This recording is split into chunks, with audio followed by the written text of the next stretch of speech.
Welcome to the Athletic Fantasy Football Podcast, presented by Visa, a network working for everyone. Myself and Brandon Funston also working without Michael Beller for one more show for everyone out there while he's finishing up his wonderful Hawaiian vacation. And here's the problem, Funston, is he can come back and talk about how Notre Dame lost to Cincinnati now. Although Wisconsin did lose again, so I still have that over top of them. And now it doesn't look like a good loss for either one of them. Like Wisconsin, it doesn't look like a good loss because Notre Dame lost to Cincinnati. Notre Dame doesn't look like a good win because Wisconsin's now lost 2 in a row. But he'll win the argument because he'll be tanner than you. He went to Hawaii. Like, there's no comeback from that. Really. Here's how I'm going to set up week 4 for this recap show, Brandon, is what is your single, if somebody said, hey, I missed week 4, what's the first thing I should go look at? What's the most notable thing out of week 4 that you noticed? Honestly, there's a few things. There's a few minor things that just stick in my craw. I would say like Alvin Kamara. I want the biggest one. Okay, Alvin Kamara. That's Alvin Kamara. Go. 0 targets. It kills me. It's like, what is going on in New Orleans in a world that for 60 minutes you don't target Alvin Kamara one time? The funny thing is you put a note down about Alvin Kamara. And you put 0 targets, and this is where my brain is at now. You have I was about to say, I almost said it, WTF, and I saw it, and I was like, are they playing Washington this week? I don't think they are, like, because exactly. WFT, like, just like that's where my brain goes now because it's football season. I was like, they don't play Washington, do they? And I've fantasized about a WFT. But WTF that is this week, though. Yeah. It is actually. It's New Orleans at Washington. Like I was thinking it was next week. It is this week. Week 5. They are playing Washington. But I want to talk about Alvin Kamara, and I'm glad you brought that up because I want to talk about that game in general. But Casey Joyner, you know this, wrote an article last week for everybody on the site. Go check it out. He cautioned that Alvin Kamara could be a sell high because the workload and given his frame that he could wear down. Casey Joyner wasn't trying to predict injury. He's just trying to predict performance, efficiency, and being worn down. The fact that Alvin Kamara is on pace to out-touch himself by about 50, almost 60 over the course of a full season from his previous career high. And so this is twofold, Brandon, to look at here. Kamara on a record-breaking pace for himself of touching the ball, but on top of it, 0 in the passing game. And now, I don't know if you know this, Funston, 10 receptions through 4 weeks. Derrick Henry, way higher than him. Kyle Juszczyk has more receptions than him. Jeremy Nichols has more receptions than him. James White just missed a game, has more receptions than him. How concerned are you, and you can say it's both of those factors, how concerned from like a 1 to 10 are you on Alvin Kamara? Yeah, I don't want, Michael Salfino always says this. Like, he does some math. Like in full PPR, like a reception is worth like 4 times a carry for a running back. Like that's been the beauty. Kamara's been 80 catches 4 straight seasons. He's on pace for 42, 43. Yeah, he's on. That's just wasting. Maybe the supreme receiving talent at the running back position in the league. I can't imagine that Sean Payton is willing to let this continue. We talked about how, you look at the 4 games that Taysom Hill was like the main quarterback last year, and he couldn't throw to Alvin Kamara. I remember Larry Holder was saying Taysom Hill has legitimate problems making a screen pass to a running back by turning his body and making that throw. And it was like, Jameis Winston will be better for him in that regard. There has been some history of him throwing to the running backs at times, and I'm sure it'll be a mandate from Sean Payton. Well, here we are, 4 weeks in, and it's apparently not a mandate. And that's a problem. That's a problem because I don't want a 20-some carry rushing Alvin Kamara. Like that was a nice game for him in reality, but that wasn't really a very good fantasy game, and he went well over 100 yards rushing. And here's the concerning part about it. It's like even with all this work, he's still 12th at running back on the season. 12th. So here's where I'm going to turn it to you. Similar running back concern, but has a bigger thorn in his side, but who ranks 6 spots in front of him on the season. Would you rather have Nick Chubb or Alvin Kamara the rest of the way? And you hesitated. For everybody that's on podcast version, Funston's thinking about it. It's funny. I asked a question to Meany, and I said, your hesitation answers my question. I presented a completely different player. I said Alvin Kamara or Najee Harris. He did the same thing, a giant sigh of hesitation.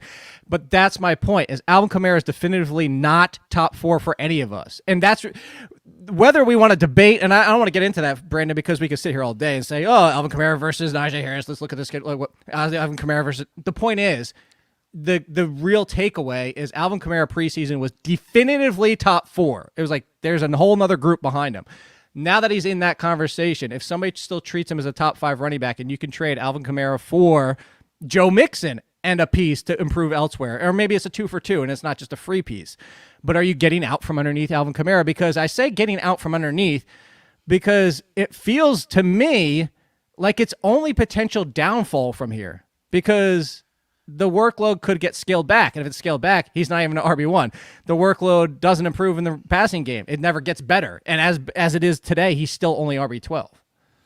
Yeah, but I play this game where I'm like, okay, you just lost a home game to the New York Giants. What's going on here? Like, what aren't we doing? Using anybody else. That might be the answer, and that's what I'm saying. That might be the concern. You're also not using Alvin Kamara in the passing game like you have in the past, and that's something you could circle as well. And this is the first game he hasn't had at least 3 catches. I mean, and it's like he's in the previous 3 games he did have 2 receiving touchdowns. Like. And that's been a part of the offense. Like I feel like you go after this game when you're kind of doing the post-mortem on it and you go, okay, that was a mistake. We can't have that happen. Alvin Kamara, he only had 10 catches in the first 3 games, but he scored 2 touchdowns. He's very effective when he's catching the ball. Then let me turn this around to you, Funston. Okay. Yeah. I'm in your league. I don't give you any context, which please, everybody out there, when you send trade offers, at least open up the conversation, text inside the message, whatever it is, send something behind it. Don't try to, there's a line to walk here. Don't convince the person to take the trade because then that person's immediately going to, you're not fooling anybody. Like, don't try and sit there like, this is why you should take it. You could say, this is why I was thinking this could help us, like open the conversation up. So Funston, but I send this to you without context. I send you a trade offer, Funston, and it's Joe Mixon and Allen Robinson for Alvin Kamara. Do you take it? I think I do. I mean, was there enough of a heartbeat there with Allen Robinson that I'm starting to, think, okay, it could have been Robinson instead of Darnell Mooney with the 100+ yards. Yeah, at least Justin Dalton Fields would help him. Yeah, I don't know. I mean, I think I am because right now I'm not really seeing Mixon as being that huge of a downgrade. But I'm also saying that thinking that they're going to go back to Kamara in the passing game more. Let me jump into the next conversation that you put down here. I already had this as something to talk about as well because this is a concern. Let me put it this way. Miles Sanders and Allen Robinson, 2 super buy lows. Super buy lows versus Alvin Kamara. Yeah, it's not even close. You're taking Kamara? I'm taking Kamara, yeah. How legitimately concerned, and you know this, Brandon, and this I said the same thing on the other show in case people coming over from that one, which I appreciate the people that do, especially Alex. Alex jumps from one show to the next. But I've said this to not victory lap because I admitted that things can change. And I said, Miles Sanders, you know this, we've talked about him ad nauseum in the preseason. I said, everything that the Eagles have told me is that they don't want to use him as a bell cow. They don't want to use him that much in the passing game. Week 1 rolled around and I said, okay, maybe I was a little bit wrong. Maybe they are going to. Maybe they are just, we're trying to keep him ready for the season or whatever it might be. But that is just 1 week out the window, just like Josh Jacobs last year. Barely on the field, and Chris brought this up to me, and I'll see if you agree, Funston, is that Miles Sanders seems to only be usable, like startable, in games you think they could win. I was just going to say that because, I mean, they've lost the last 3. They've lost convincing the last 2.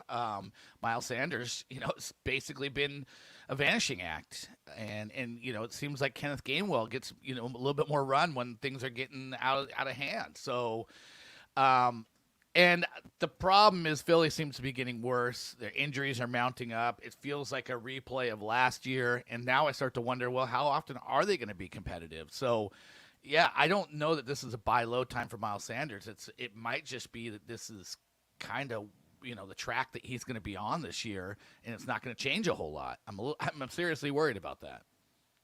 So let me go backwards now, and I want to talk about the other side of the ball in those games. Actually, real quick on the Eagles side of it. Are you dropping Jalen Reagor if you have him still?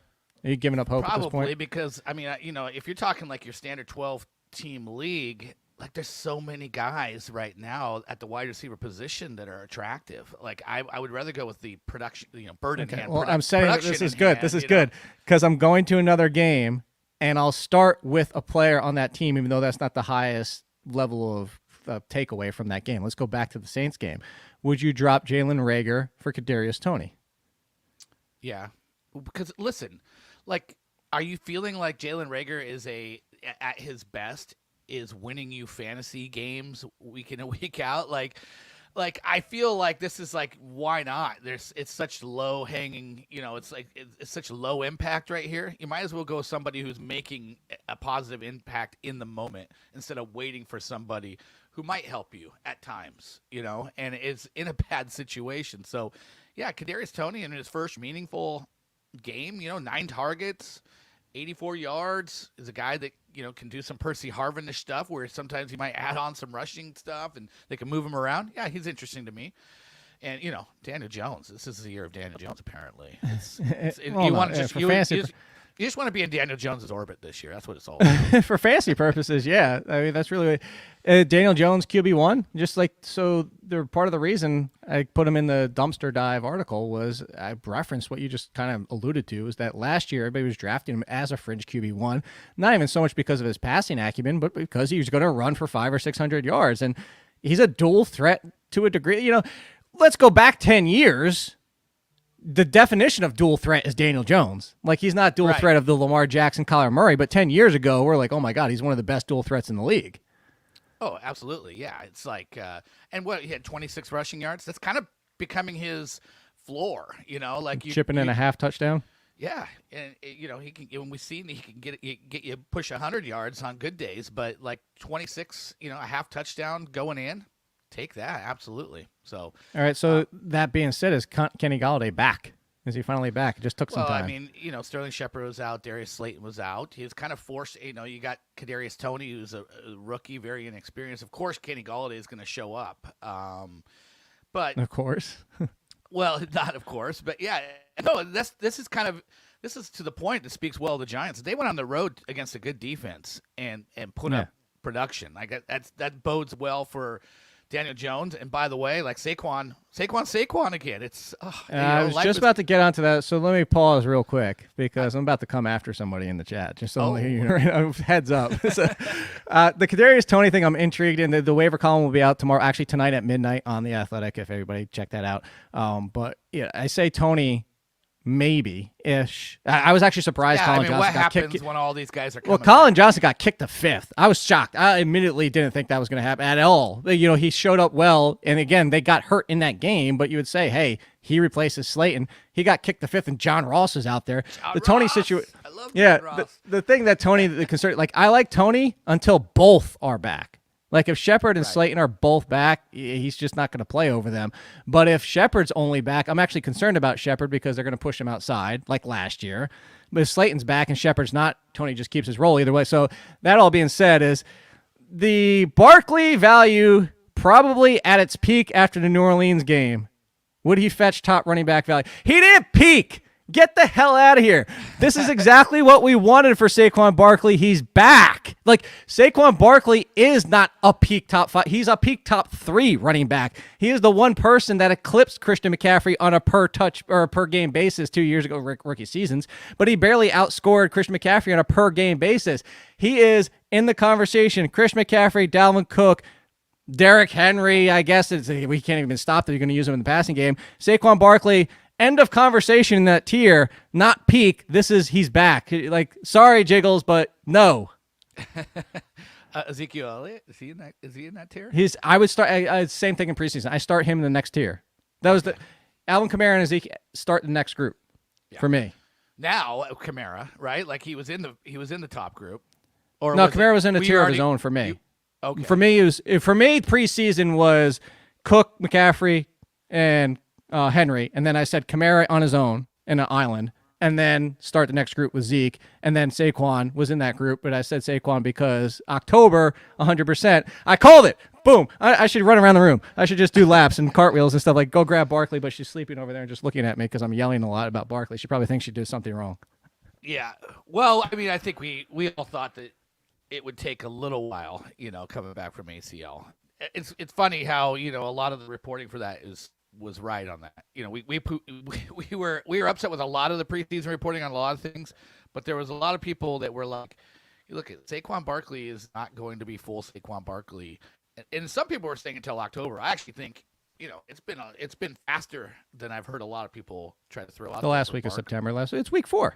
This is 4 games. That's what we hit. I was hearing people say that you're not going to get full Saquon until October, and he's been full Saquon the last 2 weeks. So it was only a 2-week kind of hiatus.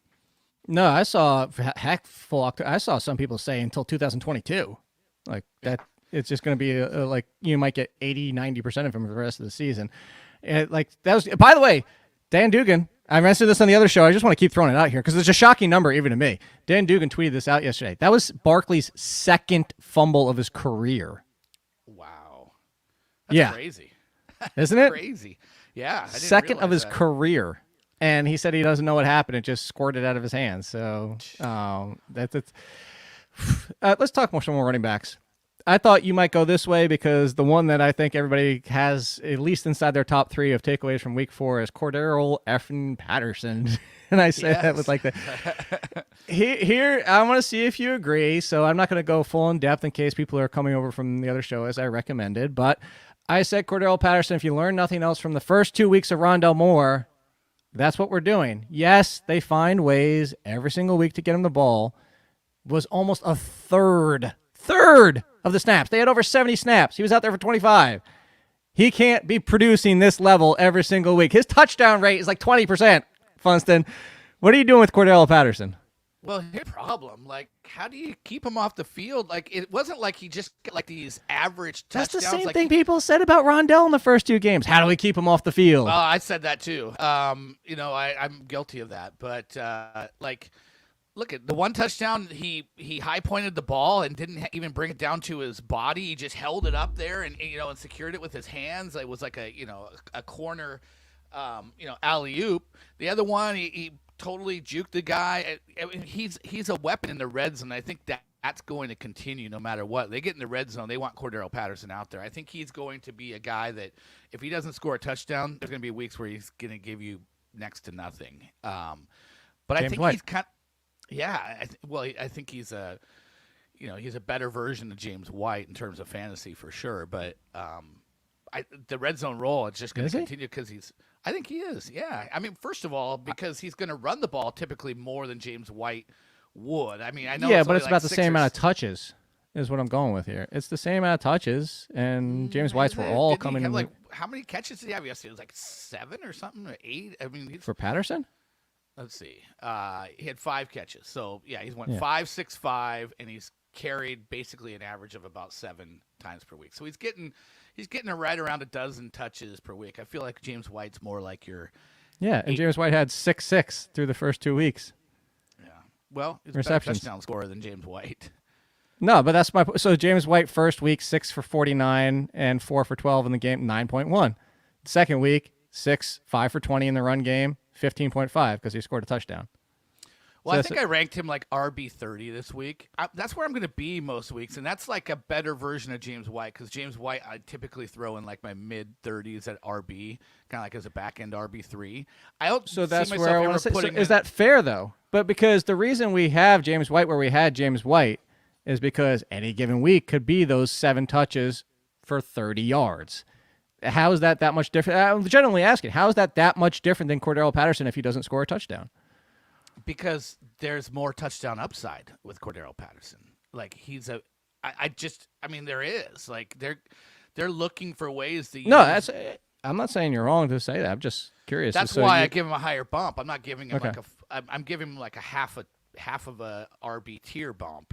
Like from mid RB3 to top, towards the top of the RB3 class. I don't see myself ever putting him in the top 25, but I see myself some weeks, I'm probably going to be living in that late 20s to early 30s range with him. Okay. Do you know what happens in week 5? This is the first time it's going to happen this season. It took 4 weeks for it to happen. It's not buys. No. It's something that has to do with players. It has something to do with players in the NFL draft. Oh, tell me. First time all 5 rookie quarterbacks are going to be starting in the same week. Not played, but starting. Look at So going to Trey Lance finally is the starter. Also, similar to Justin Fields, not by losing job situation, but by injury. Although, unlike Justin Fields, Garoppolo might not be coming back to a job like Andy Dalton has been. Nagy keeps saying Andy Dalton has the job when he's healthy. Andy Dalton has the job. So, but unless Trey Lance just goes super belly up, this looks to be his job. Trey Lance time is here. Yes, Funston. Like, put it this way, single quarterback league, Trey Lance top 15 rest of the way. Yes or no? That's just tough. He was QB 16 in 2 quarters. Like he had 40 rushing yards and a half. Here's the deal. I watched the entire. He looked pretty bad at times in that game. He looked terrible. And Michael Salfino wrote it in his article, and it's true. It's like he struggles to throw a spiral. And Deebo Samuel was wide open, and Deebo Samuel was wide open by maybe 30 yards, and he had to stop and wait for the ball to get there. It was like wounded ducking its way. We were watching that and joking the fact that Deebo ran so hard after catching it because he had to wait so long for the ball to get there. Like he would have been able to coast into the end zone, but he had to take off in a full sprint because the ball took forever to get there. It's true. And, even his laser throws, I remember the announcer commenting about it, but the ball still wobbles, and he's got some issues with that. He's got some issues with accuracy, but he also can make big plays. I think they're going to get killed by Arizona. I honestly do. I think he's going to get exposed for everything that is wrong with him this week, and then maybe who are they playing after that? I don't know. I don't have their schedule on tap, but I could check while I also go to this question and the fact that he has a bye week and then it's Indy. So I think Indy could be a smash game for him. I honestly do. Coming off of Bears, a bye week. Cardinals again, Rams, Jaguars, Vikings. But you didn't answer you didn't answer the question. Okay, so here's the problem: if they're losing for fantasy, if they're losing, Garoppolo comes back. Like that's my worry. Like I feel like Garoppolo's more of a threat to come back than Andy Dalton is. Really? I still think Andy Dalton because he's going to put him back at quarterback because he said so. But that's where I agree with you. This is why I didn't think this is why I didn't think Trey Lance was starting this year. Because I said if they're competitive, they're not benching Garoppolo. They have playoff aspirations. They have title aspirations. It's not happening. But if they're winning at a 67% clip, I'm not saying they have to go undefeated, but if they're winning more than they're losing, I don't know if they go back to Garoppolo because it's working and they get Lance. Yeah, I agree. If they're winning 2 out of every 3, they're going to stick with Lance because they just use a top 3 pick on him. Trade. And yeah, exactly. And he is their future. And if you're winning 2 out of 3 now, they might as well keep him in there and try to get that percentage up going forward. So then, real quick, out of it before we move on from this one, is Aiyuk droppable at this point? I think so. I mean, I watched that whole game and he hardly showed up on my screen. He did early. Yeah.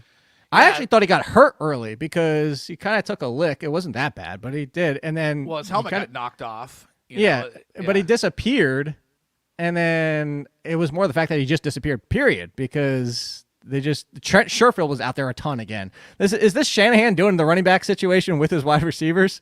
Feels like. I mean, I was looking. He still had, Aiyuk had like 58 or something snaps. Still second most snaps, yeah. Second or 53, and Deebo had 68. But yeah, I mean, I was like, I think I had finished like at wide receiver 24 on Aiyuk in my rankings. I was so bullish on this being a game for him, and it just wasn't. And I had inside my top 32. I apologize to everybody. I thought it was just getting back to health, and he looked good the week before, and he was getting involved. And then Shanahan pulled the Shanahanigans with his wide receivers, but I don't think he's doing it with his running backs anymore. What did we talk about on Thursday? We were talking about rookies and pass blocking and all that type of stuff. And I jokingly said there was a giant, I forget who tweeted it, but it's like Bill Belichick was talking about pass blocking with running backs in general. And it was like 2 pages worth of an answer that he went through. I was like, you could have just listened to the podcast on Thursday. I tweeted you in it. And I said, you could have just listened to the podcast with me and Funston. I did this in about 1 minute, just quick answer version of it. Exactly. But the biggest takeaway is that Sermon in college was not with a quarterback under center, which is where Garoppolo runs. And now with Lance being a boon to Sermon, as I said, is very likely a potential for him. But again, expecting Lance to be further down the road than now and immediately. But as we saw in this game, look how good Sermon looked.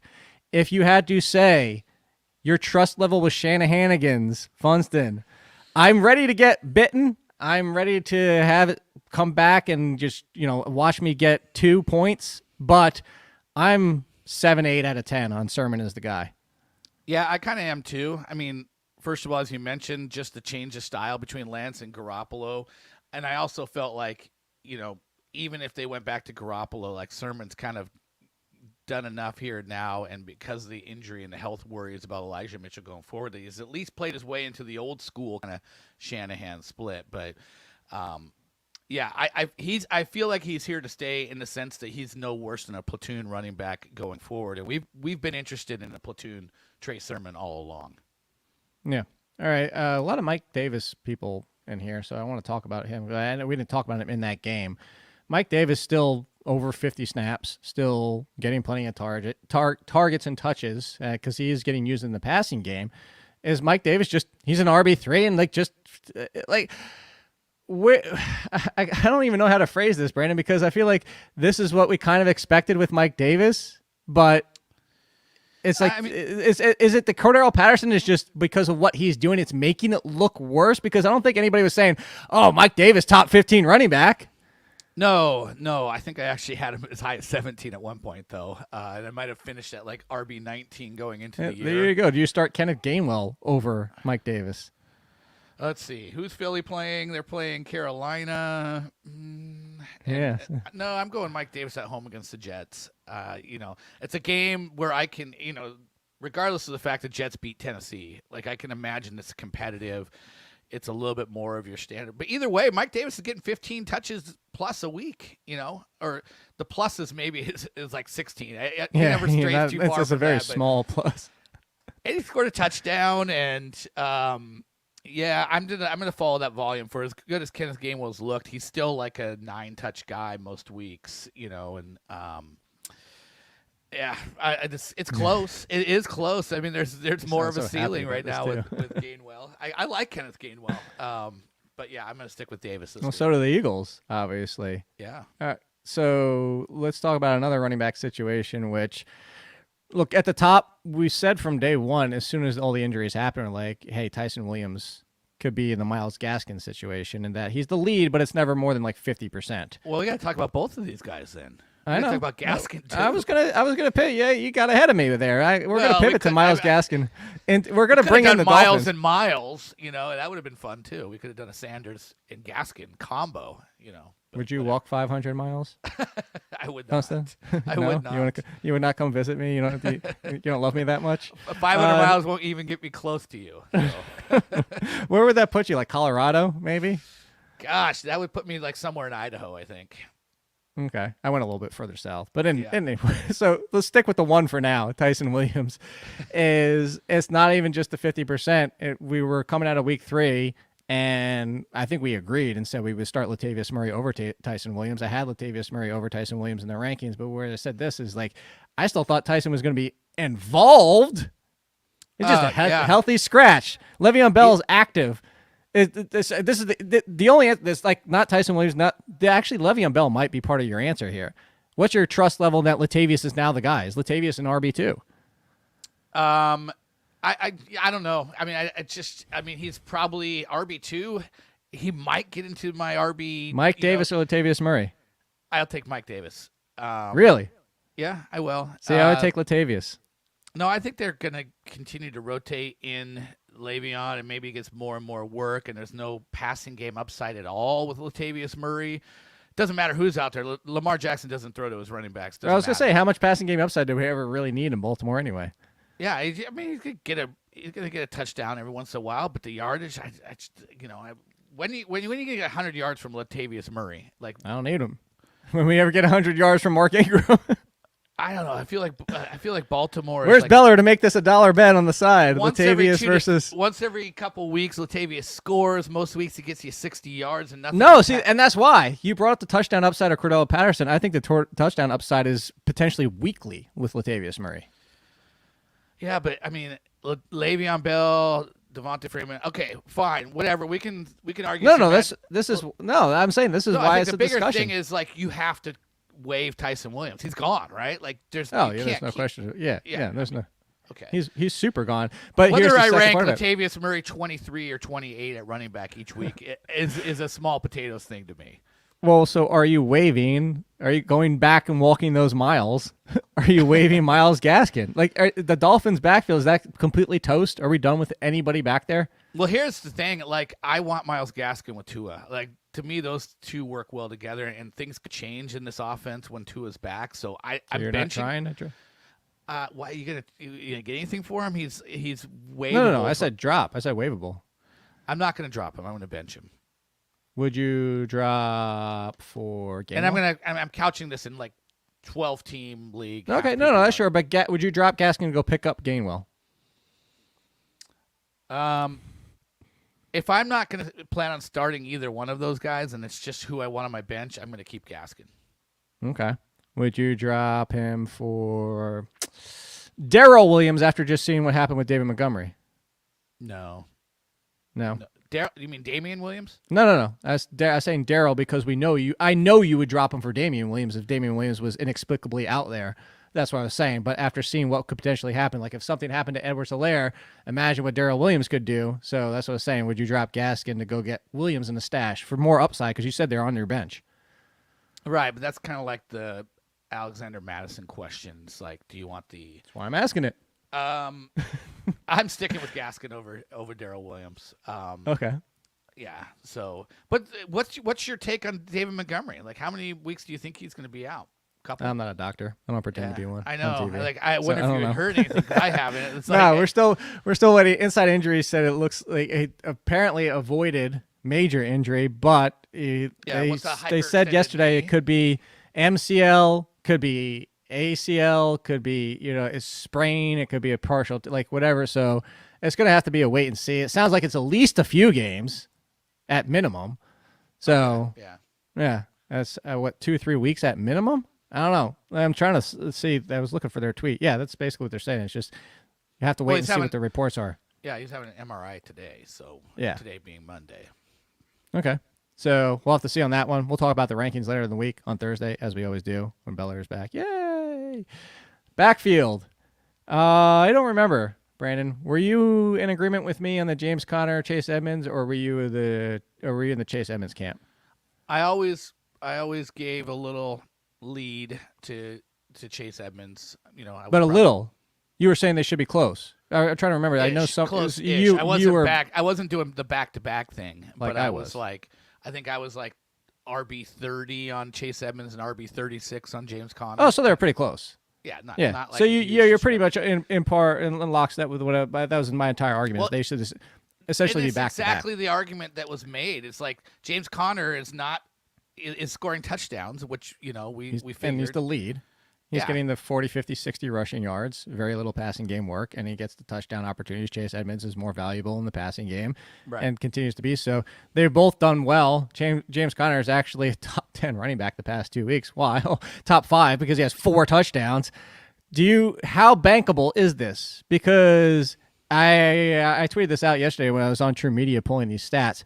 Blowing away the competition the past 2 weeks with 7 rushes inside the 10 and 5 of those coming in goal to go. Nobody else has more than 5 and 3, or I forget. You have to go back and look for the tweet.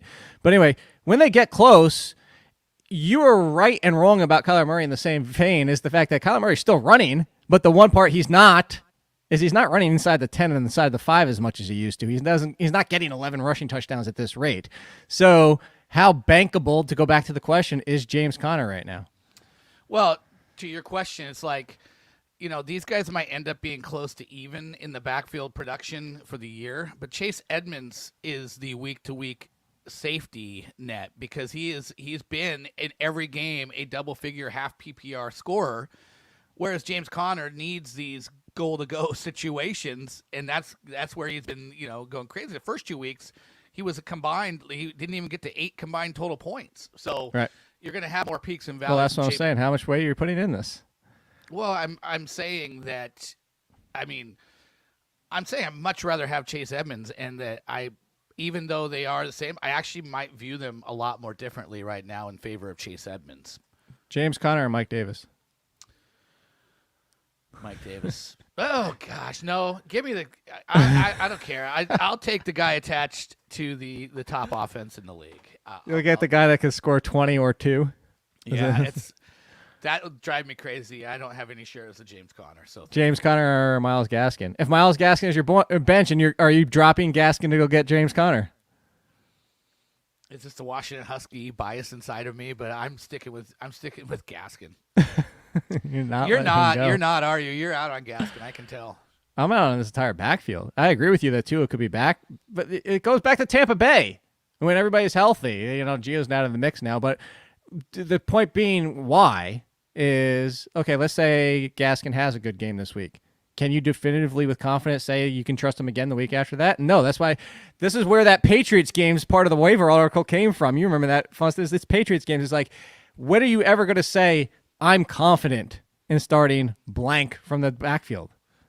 When they decide, when they've run, But you would need like 2 games in a row. Malcolm Brown into a brick wall over and over again, and they just decide, okay, enough of the Malcolm Brown experience. We can move on from that, like the Rams did last year, and it's like Malcolm Brown. It's in a way, it's sort of a blessing in disguise having him out there early, just kind of proving that he is the ham and egger that he is. I just don't think he's got staying power as a regular 8 carry a week kind of guy. I think he's going to go away. I really do. He's ham and egg, and his results are cheese. That's what it is. Exactly. But I like cheese. Yeah, ham, egg, and cheese, though. Ham and egg, actually, Taylor ham, egg, and cheese on a bagel. I have not had breakfast yet. Make you hungry. I want to bring up DVR, Ryan Garolo's question. How far has Calvin Ridley fallen? That Calvin Ridley and Devonta Smith for Mike Williams and CeeDee Lamb. The question is, it's a fair trade.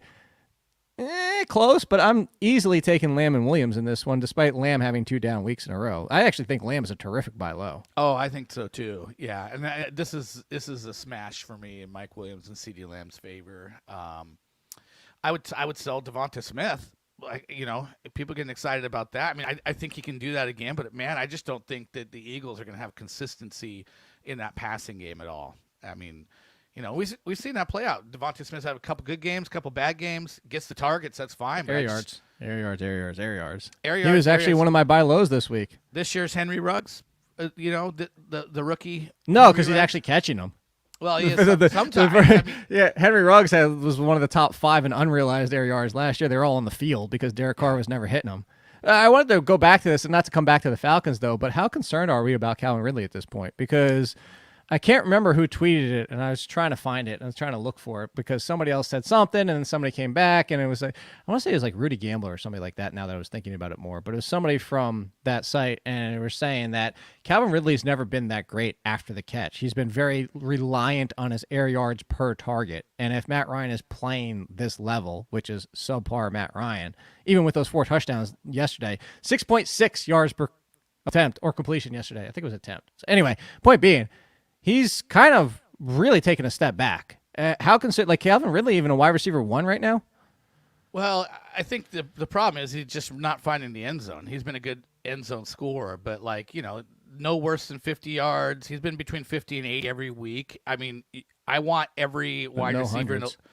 But I want every wide receiver in the league that's getting an average of 10 or more targets per game. And I'm just looking back to last year, week 6 through week 12. He went 61 yards, 69 yards, 42 yards, 90 yards, 50 yards. But the difference was he scored 3 touchdowns in that stretch. And then he went on a 100-yard run. So is this just who Ridley is without the touchdowns? Well, I think it's again, it's an offensive line issue. I mean, Kyle Pitts is the same way, right? They're both seeing decent targets you'd be happy with. It's just they're not really resulting in a whole lot. And Atlanta's just having like I said last week, I think that they're like the Pittsburgh of the NFC. I think they're in a little bit better shape than Pittsburgh is, and I don't know if we want to talk about that passing game, but sure we can. But I want to ask you a question first. Okay. Would you rather rest the season, Kyle Pitts or T.J. Hawkinson? T.J. Hawkinson. Really? See, I'm still taking Pitts. Mostly because what my long-term concern was of Hawkinson is that his quarterback is Jared Goff. But even if his quarterback wasn't Jared Goff, who are defenses paying attention to? Hawkinson and nobody else. That's the problem. Okay, Khalif Raymond this week. Okay, the week before is Quintus Cephas. Okay, the week before, it doesn't matter because you're just this past 2 weeks is what My concern is that defense would do this, and they are smart because, hey, they're in the NFL, and these coaches have real NFL jobs, is that just take away Hawkinson and force Jared Goff to try to beat you with the most subpar wide receiving crew you've ever seen in your life. Yeah, I mean, that's always been a thing, like, you talk about with Darren Waller or with George Kittle. They've had But the difference is they're getting fed. Jared Goff's not feeding Hawkinson to that level. Well, he's tried. He tried even in this game, like, he was trying to go to him. I don't know. I don't have it in front of me how many targets Hawkinson ended up having. It wasn't a big game, but I did not feel like he disappeared in any way, shape, or form. And 8. 8. I mean, you take that. Only catching 4. The week before against Baltimore, but Baltimore did an even like better 8, job. And 2 he for caught 2. 5. It's like they're not. I don't even care if he caught 5. They're coming from Jared Goff. But that's what I'm saying. But Brandon, what is like, a 36-year-old, whatever Matt Ryan is now behind that offensive line? How much better is he than Jared Goff at this point? Because he's better because with Pitts, you're getting the same target volume, which I'm looking at, and the same receiving volume, and the fact that he's catching half of them. But you're getting better yardage production on that per-target basis, and you have Ridley to pull the tension away. I'm not saying it's not close. It's a complete, very, very slim margin between the two. But for that, and I bring this up to say, because of how Hawkinson started with those first 2 weeks, I'm just saying, like, I still think you could get Hawkinson for Pitts, but you could get more with Pitts. Like, Pitts would bring an extra piece to get Hawkinson. And that's that's the reason I brought this up. Oh, you think that on the open on the open market head to the black market where you make your trades, unlike the open market.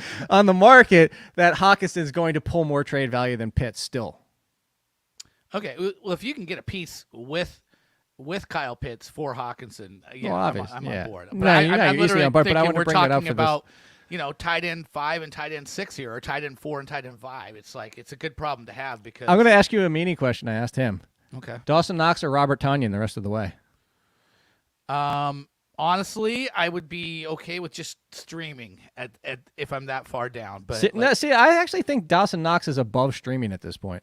I was the most hesitant I legitimately said after weeks 1 and 2, like, I can't, because you're hoping to be the 4th best option in this offense.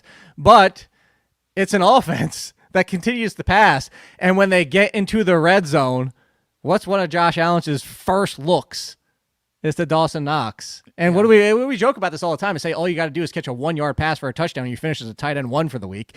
If he's going to keep looking at Dawson Knox and giving him these red zone and end zone targets, that's what we wanted Tonyan for, and Tanyan's not getting them. So how different is that than Dalton Schultz or Max Williams? High octane offenses, they keep getting looks. Like, I think you could put all these guys in the same group, and that's why I'm saying we're close to streaming range, because all these guys are basically out there in a lot of leagues.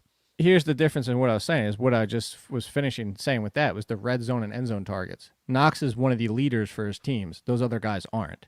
That's where the difference comes in. And if I'm going to chase the tight end position, and I'm not going to I'm not saying he's definitively not in the conversation to be a potential streamer. I'm just saying Tyler Conklin. Everybody loved Tyler Conklin this week. I had Tyler Conklin as a top 16 tight end this week, and he kind of got left out. Where I'm saying is, like, if I picked up Knox, I'm just going to sit there. Like, I'm not dropping Knox to chase. Who do the Buffalo Bills play this week? Let's check. Let's look real quick. Let's check the schedule, as Woody Page was saying. At Kansas City. And who's Minnesota playing? Minnesota's playing Detroit. Perfect. This is perfect. They're at Kansas City.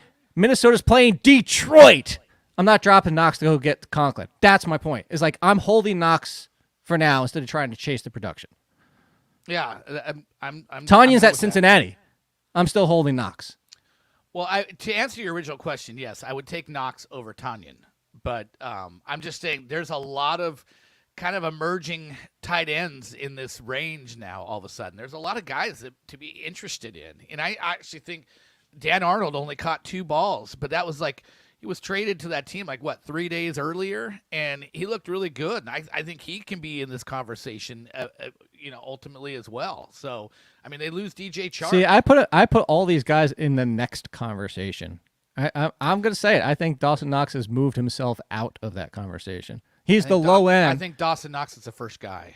in this. In the group? All right. So for me, he's Alvin Kamara now. He's in the island of his own. He's out there. Okay, He's I hanging have out. him. I have him as Ezekiel Elliott. He's the first. Okay, and that's fair. Like I'm hanging out with Tupac on that island where he's hanging out where he's still alive. How about Tupac comes back for the halftime show? With Tupac.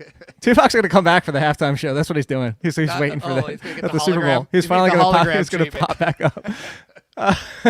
I wanted to go back to what was the one where now I just spaced. What was the one that I said I'll come back to that you brought up when we were talking about this whole thing? Oh, now you can't remember either. I can't remember. People in the chat, help me out. DVR, help me out. What was the one that I said I want to get back to in this situation? It's receivers. Yeah, I remember. So while I'm waiting, podcasting gold right here. See, this is why you need the Bella. We need the Bella rundown for this one. That's what it is. I'm gonna look down the Carolina. You brought that up from where Darnold used to play, and I did want to talk about Carolina because Hubbard looked good, but Sam Darnold's taking the rushing touchdowns away from him. Holy crap! But he's Hubbard, he's running RPO, like he's running running like options, and what's going on? What's going on with Sam Darnold at the goal line? This is crazy. Who has more rushing upside, Sam Darnold or Daniel Jones? I just had a Jones. deja vu, and I know I never asked that question before, but I just had a deja vu. I would the go Matrix Daniel is falling Jones, apart but behind me. I don't know if you know this. Yeah. Well, first of all, Darnold's not getting those. He's not taking those away from CMC when he comes back. No, but Hubbard locked into your lineup until CMC gets back. Did you see enough?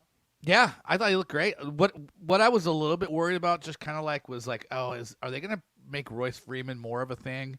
And they didn't really. I mean, it was really just Hubbard, and that was great to see. And he looked good. And I don't see how that would change a whole lot going forward, knock on wood. Okay. Then Robby Anderson, did you see enough to get back into Robby Anderson? We get 11 targets, so that was nice. He's not, but then it was ugly. It was ugly 11. It was, what was it, 6 for 49 or whatever it was. It's like, yeah, I'm not cutting him. He's sticking around. I'm probably not starting him. I'm going to let this one develop more. We're going to hope that the volume continues and that the volume's more meaningful going forward. Okay, Robby Anderson or Curtis Samuel? I'm going Robby Anderson. I mean, what do we get? What do we get? Are you? Oh, okay, interesting. Well, because first game back. Curtis Samuel, first game back. This is the excitement everybody had 2-3 months ago. That Curtis Samuel standing there like, oh my God, he's not part of a trio anymore. He's only part of a duo alongside Terry McLaurin. And on top of this, I already was leaning Curtis Samuel, but the fact that Logan Thomas is out on top of this is where I'm going with the Curtis. That's true. And also, this is I told Meanie, this is why I wore this is, by the way, you can't see, this is the Konami Code shirt. What we used to joke about running quarterbacks. Tyler Heinicke. We're kind of putting him in the fringe QB1 conversation at this point, are we not? Slap some respect on the Tyler Heinicke name, man. He's another one of these guys. I'm getting tired of having to rank these quarterbacks that aren't good at throwing the ball high because they can run 300 yards. And 3 touchdowns. He is a pick six waiting to happen. He doesn't have a strong arm. I'm about to reach through the screen and strangle you. I mean, I know that's true. I watched enough of this. He is reckless. He's a replacement level arm with some good, but with some good, he's what you call the quote unquote gamer with some rushing upside. And I don't know. He'll be in the league a long time, backing up, kind of being in and out, but I just don't love his arm talent at all. You cannot love his arm. I don't love Daniel Jones' arm talent. Well, I like the fact that Daniel Jones at least has an arm. I just don't. Tyler Heinicke has an arm. He just makes some stupid throws, just like Daniel Jones. Tyler Heinicke is top 10 the last 3 weeks since actually being the starter for Washington. He is top 10, 20 points, 21 points, and then whatever he scored yesterday, which is close to 30. Yes, I get how the reality and the fantasy don't always match up when it comes to quarterbacks. I just don't think Heinicke is that great. But yeah, I mean, in a pinch, I wasn't saying top 10 DVR. I was just saying in the QB1 conversation. How about I this? don't want to start him against New Orleans this week. I won't rank him in my Daniel Jones just tore up New Orleans. Yeah, he did. I don't know.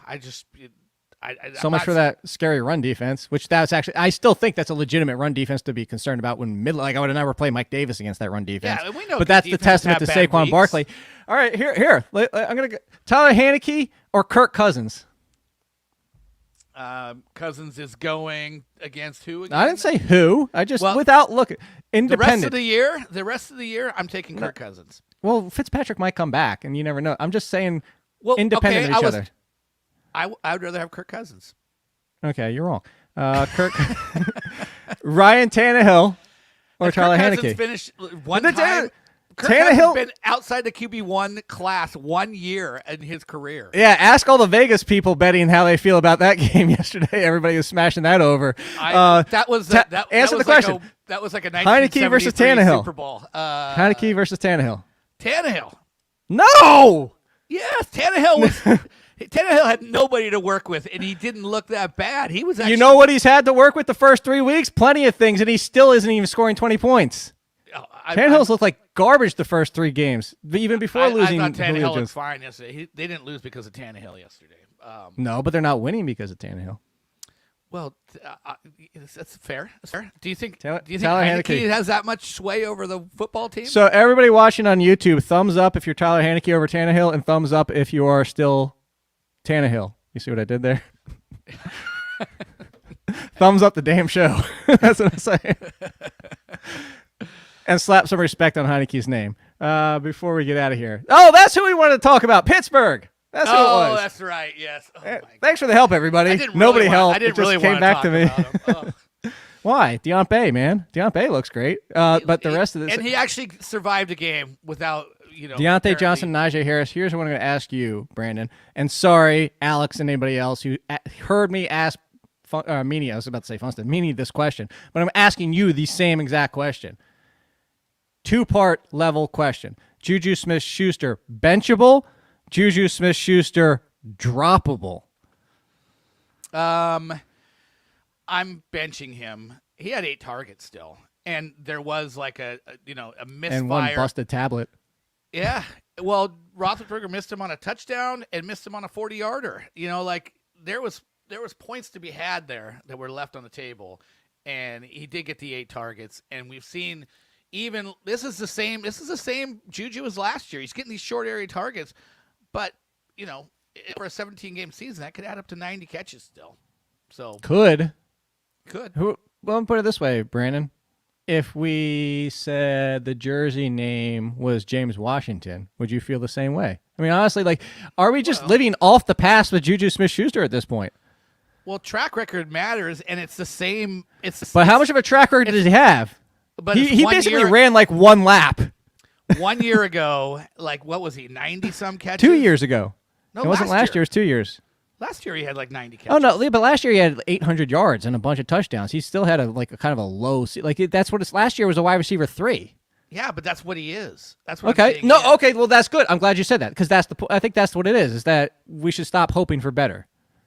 Oh, absolutely. I have no hope for him to be, pushing top 20 week in and week out. I just have no hope for that. But I think he's, you kind of start to think about him like Cole Beasley or someone like that who gets decent amount of volume. It doesn't Which is always a bitter pill to swallow for a lot of people, though. I don't know. How many people were really paying up heavily on him? I'm not paying up, but they expected Juju Smith-Schuster, that especially at the beginning of the year when in 2 wide, Claypool's the one on the bench, that we could get back to being a top 25 wide receiver. Well, I just think Pittsburgh is the toughest watch for me in football right now. That Because you have to watch Ben Roethlisberger. So bad. It's so bad. It's got to end. Something's got to change, but it's rough. So yeah, I mean it's a tough pill to swallow for a lot of people. All right, we have an extra. I'm going to ask one more question before we get out of here. Nando DeFino actually gave us the day off from our meeting, so we don't have to end in 1 minute. Actually, right now. So I'm going to ask one more question. We're not going to keep going, but we're going to ask one more question before we get out of here. It's going to preface by, this isn't a question, just continue our celebration of Michael Carter. Yay! It's continuing slowly. It's happening. It's happening. It's happening. This is what I want to get out of here on. It's your team, Brandon. Tell everybody, how concerned should we be about Chris Carson? A little bit, because he wasn't hurt, and I was watching Chris Carson early on, and he kind of came out of college. They were saying he's this beast of a guy who runs too tentatively, and he changed his style. But I felt like he was back to running tentatively. It was weird. He was not just smashing. And I wonder if that was in the equation for Pete Stinking in putting in Alex Collins to give him somebody who just, you see the way Alex Collins runs. He's like, hair's on fire the way he runs, and it's a lot of hair to be on fire too. I don't think he's going away. The problem was Chris Carson wasn't getting like 20 carries. He was getting like 14, and now if you start giving like Alex Collins 10, like this could be a legit, it's this week it's Carson 12 carries, Collins 10 or 9, and suddenly, I think it's a bit concerning for Chris Carson going forward. That Alex Carson Collins had 13, 15, and 15, and then 3.6 yesterday, fantasy-wise. Yeah, what was his carries totals? 13 for 30. Oh, in those games? Interesting enough, 13 for 31 in week 2, but he scored twice. Right. Outside of that, 16 for 91 at 5.7 a carry, 12 for 80 against Minnesota at 6.7. Yeah, this has kind of been the thing where he's been in the low to mid-teens since last year. Like early on, he was a guy. I was going to say, the last time he had over 20 carries was week 15 of 2019. Yeah, and I wonder if they're just high trying last to year was 17. keep him healthy, and I think this is. He never, despite averaging 4.8 yards per carry last year, he never rushed for more than 80 yards last season. Yeah, I think it's a it's a correction in my rankings going forward. Is that I'm going to assume that's the volume is going to be about that, and that Alex Collins is going to be mixing in more going forward. Who they got this week? I should know this because it's Seattle. You should know this. The Rams on Thursday night. They're beatable at the goal line. Am I ranking Chris Carter in my top 20 running backs? What do you think? You're not. No, you're not. Yeah, I'm not. And before we get out of here, Andy Dalton, once again, Matt Nagy said is the starter when healthy for everybody. Hey, Matt Nagy says they know what they're doing, so don't question him. Hey, Bill Lazor actually got to call some of the plays, and that's it. Hey, you go anything from Matt Nagy to Lazor, and look, you can open up Justin Fields, but that's not saying a whole lot. I told Brad Evans. I was trying to close the show. Oh, I'm sorry. I just had to say this. Matt Nagy's handed over his play calling duties. Remember Montgomery's eagerly anticipated 6-game soft schedule last year at the end of the year? Like Nagy, right before that, hands over his play calling duties to Bill Lazor. And then this year, when does he hand him over? Right before Detroit. Like, he's, kind of just trying to job security, he's terrible at making these decisions when it comes to the right times for doing these things. Matt Nagy is Adam Gase Part 2.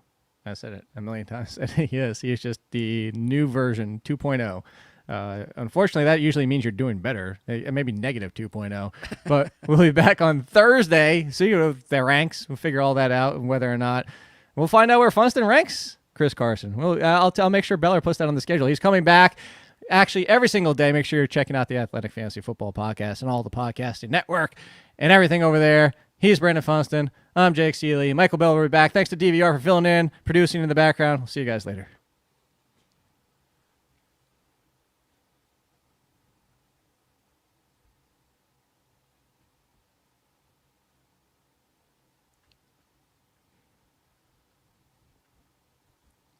Are we still live? Yes, it is still alive. This is the wonderfulness of StreamYard. Can't hear you. You still muted, DVR. As everybody gets to watch. I hit the button 20 seconds ago, and it's just spinning. It's still going. It's having trouble. It's like, no, like, come on. Anybody still hanging out have a question? Yeah, send those questions in. We can't leave, apparently. We are stuck here in eternity. I told you I broke the Matrix. I guess we've all just closed our tabs. We could say goodbye that way. Oh, yeah, we could. All right, goodbye. All right, goodbye. See you guys.